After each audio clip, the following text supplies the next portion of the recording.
آج سے تقریباً 20-22 سال پہلے کی بات ہے. اس عاجز کا امریکہ میں قیام تھا.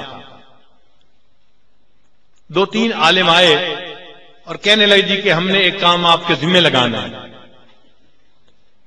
میں نے پوچھا کیا؟ کہنے لگے جی یہاں ایک فورم بنا ہوا ہے جس میں تمام ادیان کے علماء ہیں. وہ ہفتے میں ایک بار ملتے ہیں اور ایک دوسرے کے ساتھ ڈسکشن کرتے ہیں. تو جس دین کا عالم ہو وہ اس دین کے بارے میں کوئی سوال ہو تو اس کا جواب دینے کا پابند ہے. میں نے کہا بھئی میں تو اس قابل نہیں ہوں، اس اہل نہیں ہوں. ان کا لیکن آپ نے ہی یہ کام کرنا ہے. میں نے پوچھا آپ اصرار کیوں کر رہے ہیں؟ وہ کہنے لگے جی کہ ہم نے پہلے ایک عالم کو بھیجا تھا، وہ عالم وہاں گئے، لیکن جو وہاں عیسائی عالم تھا یا یہودی عالم تھا انہوں نے اس سے سائنس کے سوال پوچھنے شروع کر دیے. اب مدرسے کا عالم سائنس تو نہیں پڑھا ہوا ہوتا تو وہ ان کے جواب نہیں دے سکا، تو اس کو لاجواب کر کے وہ خوش ہوتے تھے، اکٹھے ہوتے تھے. عالم نے کہا جی کہ میں تو وہاں نہیں جاتا. کہنے لگے پھر ایک پی ایچ ڈی ڈاکٹر تھے، ہم نے ان کو وہاں بھیجنا شروع کیا. اب وہ پی ایچ ڈی ڈاکٹر جب وہاں گئے تو جو اسلام کے بارے میں سائنسی سوال تھے اس کا جواب تو وہ اس کو دے دیتے تھے. وہ بھی چالاک تھے، انہوں نے اس سے روحانیت کی باتیں پوچھنی شروع کر دی. اب وہ پی ایچ ڈی ڈاکٹر روحانیت کا جواب نہیں دے سکتے تھے، تو پچھلے ہفتے اس نے بھی کہہ دیا کہ جی میں نہیں وہاں جا سکتا، کسی اور کو بھیجیں. ہم آپ کے پاس اس لیے آئے ہیں کہ آپ کو جو عربی کا علم ہے وہ تو اپنی جگہ، سائنس کا علم بھی ہے، آپ انجینئر ہیں، اور آپ کو روحانیت کے شعبے کا بھی کچھ علم ہے، لہذا آپ ان کے جوابوں کے سوالوں کے جواب دے سکیں گے. اس لیے یہ بوجھ آپ کے سر پہ رکھا ہے، آپ کے اوپر لازم ہے کہ دین کے لیے آپ وہاں جائیں اور اس کو اٹینڈ کریں.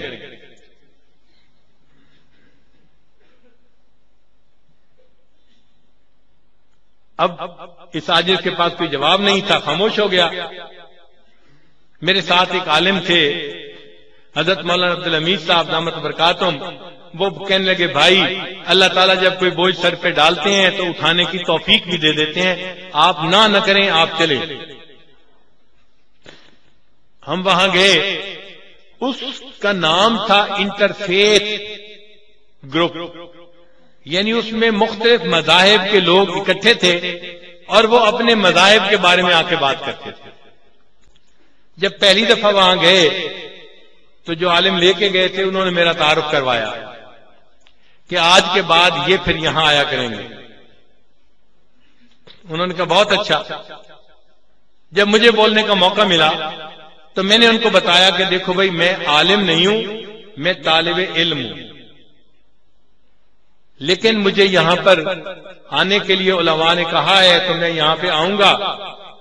آپ جو کوسچن پوچھیں گے اگر مجھے جواب آتا ہوا تو میں دے دوں گا، اگر نہیں آتا ہوا تو اس میں شرم کی کون سی بات ہے. میرے بڑے موجود ہیں، میں ٹیلی فون پہ اپنے کسی استاد سے اس کا جواب پوچھوں گا اور آپ کو اگلی مجلس میں آ کے اس کا جواب دے دوں گا. جواب آپ کو دیا جائے گا، کوئی کوسچن ایسا نہیں ہوگا کہ جس کا جواب آپ کو نہ دیا جائے. وہ کہنے لگے ہاں یہ تو بالکل ٹھیک بات ہے. چنانچہ اس عاجز نے اس مجلس میں جانا شروع کر دیا. 2-4 مجلسیں جو اٹینڈ کی تو مجھے اس مجلس کے ترتیب کا بھی پتہ چل گیا.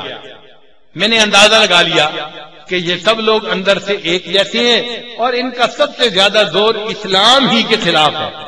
بس ان کا ایک ہی آبجیکٹو ہے، کسی طرح مسلمان عالم کو چپ کروائیں. ایسا کوسچن پوچھے کہ وہ کہے میرے پاس جواب نہیں، اس پہ وہ خوش ہوتے تھے، ہنستے تھے اور سمجھتے تھے کہ ہمارا مقصد پورا ہو گیا. یوں سمجھیں کہ اسلام دشمنی میں وہ سب اکٹھے ہو چکے تھے. اب مجھے مزاج کا تو پتہ چل گیا تھا، تھیم کا پتہ چل گیا تھا.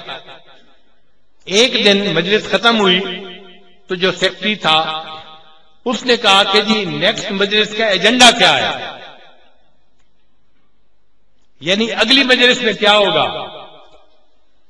جب اس نے کہا کہ نیکسٹ مجلس میں ایجنڈا کیا ہے تو میں نے وہاں پہ کہا کہ جی نیکسٹ مجلس میں جو ہر دین والے ہیں ان کے پاس جو ورڈ آف گاڈ ہے، اللہ کا قرآن، اللہ کا یعنی پیغام ہے، وہ اس کو پڑھ کے سنائیں گے۔ اس کو یہ بات بڑی پسند ہے، اس نے کہا جی ونڈرفل آئیڈیا۔ چنانچہ اس نے لکھ لیا کہ آئندہ مجلس میں ہر دین والے جو ان کے پاس اللہ کا پیغام آیا ہے اس کو وہ پڑھ کے سنائیں گے، ورڈ آف گاڈ پڑھ کے سنائیں گے۔ بات طے ہو گئی۔ چنانچہ ایک ہفتے کے بعد پھر دوبارہ میٹنگ تھی۔ اس میٹنگ میں جب ہم جا کر بیٹھے تو سیکٹری نے اوپننگ کی مجلس کی، میٹنگ کی، اور پھر وہ کہنے لگا مسٹر احمد، میں نے اپنا نام احمد بتایا تھا کہ کوئی اور نام بتانے کی کیا ضرورت ہے، ان کے زبانوں سے اگر نام نکلے تو میرے محبوب صلی اللہ علیہ وسلم کا نکلے، وہی ان کے لیے برکت کا سبب بن جائے گا۔ تو میں نے کہا تھا میرا نام احمد ہے۔ چنانچہ وہ مجھے کہنے لگا کہ مسٹر احمد، آپ نے آئیڈیا دیا تھا کہ ہر دین والے اپنے رب کا جو کلام ہے وہ پڑھ کے سنائیں، تو میں آپ سے گزارش کروں گا کہ آپ ہی شروع کریں۔ اس کو کہتے ہیں جو بولے وہی کنڈی کھولے۔ اس نے مجھے یہ لفظ کہہ دیا۔ اچھا، میں اس کی تیاری کر کے گیا تھا، مجھے پتا تھا کہ مجھے بھی کچھ پڑھنا ہے۔ میں نے کیا کیا تھا کہ میں نے سورہ فاتحہ کو ترجمہ آسان الفاظ میں یاد کر کے گیا تھا۔ وجہ کیا تھی؟ حدیث پاک میں حضرت شیخ الحدیث مولانا زکریا رحمۃ اللہ نے لکھا ہے کہ جو کچھ اللہ نے تمام پہلی کتابوں میں نازل کیا اس کو اللہ تعالیٰ نے قرآن مجید میں نازل فرما دیا۔ جو پورے قرآن مجید میں اللہ نے نازل فرمایا اس کو اللہ تعالیٰ نے سورہ بقرہ کے اندر نازل فرما دیا، اور جو کچھ اللہ نے سورہ بقرہ میں نازل فرمایا اس کو اللہ تعالیٰ نے سورہ فاتحہ میں نازل کر دیا۔ اس لیے سورہ فاتحہ کو فاتحۃ الکتاب کہا جاتا ہے، یعنی یہ کتاب کا پریفیس ہے، دباچہ ہے، دباچے میں پوری کتاب کا خلاصہ لکھا جاتا ہے، یعنی سورہ فاتحہ میں پورے قرآن مجید کا خلاصہ موجود ہے۔ تو میں نے کہا جب قرآن مجید پڑھ کے سنانا ہی ہے تو کیوں نہ سورہ فاتحہ سناؤں کہ پورے قرآن مجید کا خلاصہ ان کو معلوم ہو جائے۔ میں نے سورہ فاتحہ کی تلاوت کی اور اس کا ترجمہ ان کو بتا دیا، وہ مطمئن ہو گئے۔ پھر اس کے بعد ایک عیسائی عالم بیٹھا تھا، اس کی باری تھی، تو سیکٹری نے اسے کہا کہ جی آپ سنائیں۔ اس نے بائبل کھولی اور بائبل میں ان کا ایک ہے جس کو یہ پہاڑی کا واز کہتے ہیں۔ اس پہاڑی کے واز میں اچھے اخلاق کی ترغیب ہے، اور یہ بتایا گیا ہے اگر کوئی تمہیں ایک رخسار پہ تھپڑ مارے تو تم اس کے سامنے دوسرا رخسار بھی پیش کر دو۔ اور اس کو ان کے جو پادری ہیں نا وہ بڑا لہک لہک کے پڑھتے ہیں، ہمارا دین کتنا اچھے اخلاق کا دائی ہے، اگر کوئی ایک رخسار پہ تھپڑ مارے ہم دوسرا رخسار بھی پیش کر دیتے ہیں۔ جب اس نے اس کو پڑھنا شروع کیا تو مجھے پتہ چل گیا کہ یہ کیا کہنا چاہتا ہے۔ جب اس نے پڑھ کے اس کو مکمل کیا تو سب لوگ اس کو بڑا اپریشیٹ کر رہے تھے۔ میں نے اس وقت ہاتھ کھڑا کیا اور میں نے سیکٹری سے کہا کہ سیکٹری صاحب مجھے ایک بات آپ سے شیئر کرنی ہے۔ اس نے کہا کیا؟ میں نے کہا کہ جو ایجنڈا تھا وہ یہ تھا کہ جو جس دین والوں کے پاس جو ورڈ آف گاڈ ہے وہ پڑھ کے سنائیں گے، اور یہ پادری صاحب نے انگریزی میں ایک پیرا پڑھا ہے، تو میں ان سے پوچھتا ہوں کہ کیا تورات انگریزی زبان میں نازل ہوئی تھی؟ اب جب میں نے یہ کوشچن پوچھا تو پادری صاحب تو خاموش، کیونکہ تورات تو عبرانی زبان میں نازل ہوئی تھی، وہ انگریزی میں نہیں تھی، یہ انگریزی تو اس کا ترجمہ تھا، یہ ورڈ آف گاڈ نہیں کہلا سکتا۔ اب پادری صاحب چپ کہ بھئی میں کیسے بتاؤں کہ یہ ورڈ آف گاڈ نہیں ہے۔ اس کے بعد آگے ایک ربائی بیٹھا تھا یہودی، وہ بہت تیز بندہ تھا، اس کو بھی پتا تھا کہ جب میں پڑھوں گا تو میرے پاس بھی انگریزی کا پیراگراف ہے اور یہ پھر اعتراض کرے گا کہ یہ تو ہبرو زبان میں نازل ہوئی تھی اور ہبرو زبان میں تو میرے پاس کچھ ہے نہیں۔